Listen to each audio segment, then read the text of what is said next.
Shalom, selamat pagi, selamat datang di Renungan Harian Toraya. Sebelum masuk di Renungan Harian Toraya, mari kita berdoa.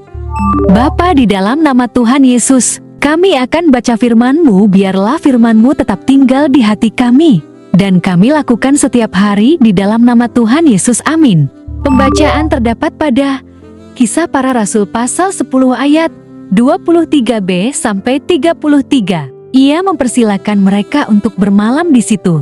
Keesokan harinya ia bangun dan berangkat bersama-sama dengan mereka, dan beberapa saudara dari Yakub menyertai dia. Dan pada hari berikutnya sampailah mereka di Kaisarea. Kornelius sedang menantikan mereka dan ia telah memanggil sanak saudaranya dan sahabat-sahabatnya berkumpul. Ketika Petrus masuk, datanglah Kornelius menyambutnya dan sambil tersungkur di depan kakinya, ia menyembah Petrus. Tetapi Petrus menegakkan dia.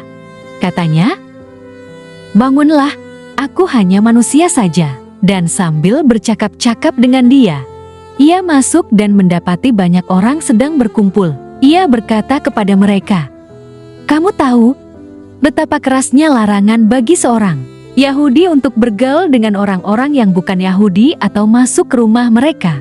Tetapi Allah telah menunjukkan kepadaku bahwa aku tidak boleh menyebut orang najis atau tidak tahir. Itulah sebabnya aku tidak berkeberatan ketika aku dipanggil, lalu datang kemari. Sekarang aku ingin tahu, apa sebabnya kamu memanggil aku?" Jawab Kornelius, 4 hari yang lalu kira-kira pada waktu yang sama seperti sekarang, yaitu jam 3 petang, aku sedang berdoa di rumah. Tiba-tiba ada seorang berdiri di depanku, pakaiannya berkilau-kilauan dan ia berkata, "Kornelius, doamu telah didengarkan Allah dan sedekahmu telah diingatkan di hadapannya. Suruhlah orang ke Yope untuk menjemput Simon yang disebut Petrus. Ia sedang menumpang di rumah Simon, seorang penyamak kulit yang tinggal di tepi laut. Karena itu segera kusuruh orang kepadamu, dan dengan senang hati engkau telah datang. Sekarang kami semua sudah hadir di sini di hadapan Allah untuk mendengarkan apa yang ditugaskan Allah kepadamu. Tema hari ini adalah meruntuhkan rasa superior, unrondoni, kamatampoan, perjumpaan.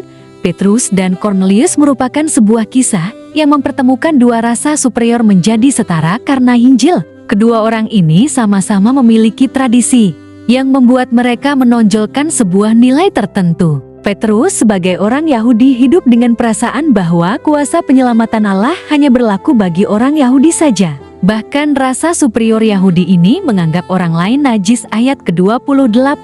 Perasaan ini bahkan terus membayangi Petrus hingga ia tiba di rumah Kornelius, perwira Italia itu. Di sisi lain, Kornelius juga memiliki kebiasaan tertentu dalam hidupnya yang menempatkan kaisar sebagai yang layak disembah. Kebiasaan itu ia lakukan ketika berjumpa dengan Petrus dan langsung menyembahnya ayat ke-25. Ia terbiasa menganggap ada manusia yang superior. Tuhan berkarya meruntuhkan rasa superior dalam diri Petrus dan Kornelius. Perjumpaan yang dirancang sendiri oleh Allah itu menjadi perjumpaan yang menyadarkan mereka bahwa Injil keselamatan berlaku bagi semua orang. Petrus menemui Kornelius dengan kesadaran baru bahwa Allah berkenan menyelamatkan semua bangsa. Kornelius menyadari pula bahwa hanya Allah yang patut disembah. Kita belajar dua hal yang sangat baik. Pertama, dari Petrus kita belajar bahwa Injil keselamatan membuat kita mampu menerima siapa saja. Injil keselamatan membuat kita mampu menjangkau siapa saja. Injil meruntuhkan rasa lebih baik dari orang lain. Semua orang dikasihi Allah. Karena itu kita patut pula mengasihi semua orang dengan tekun memberitakan keselamatan itu kepada semua orang. Kedua, melalui Kornelius mengajarkan kita bahwa tidak boleh ada orang yang kita nilai dan tempatkan sebagai yang layak disembah.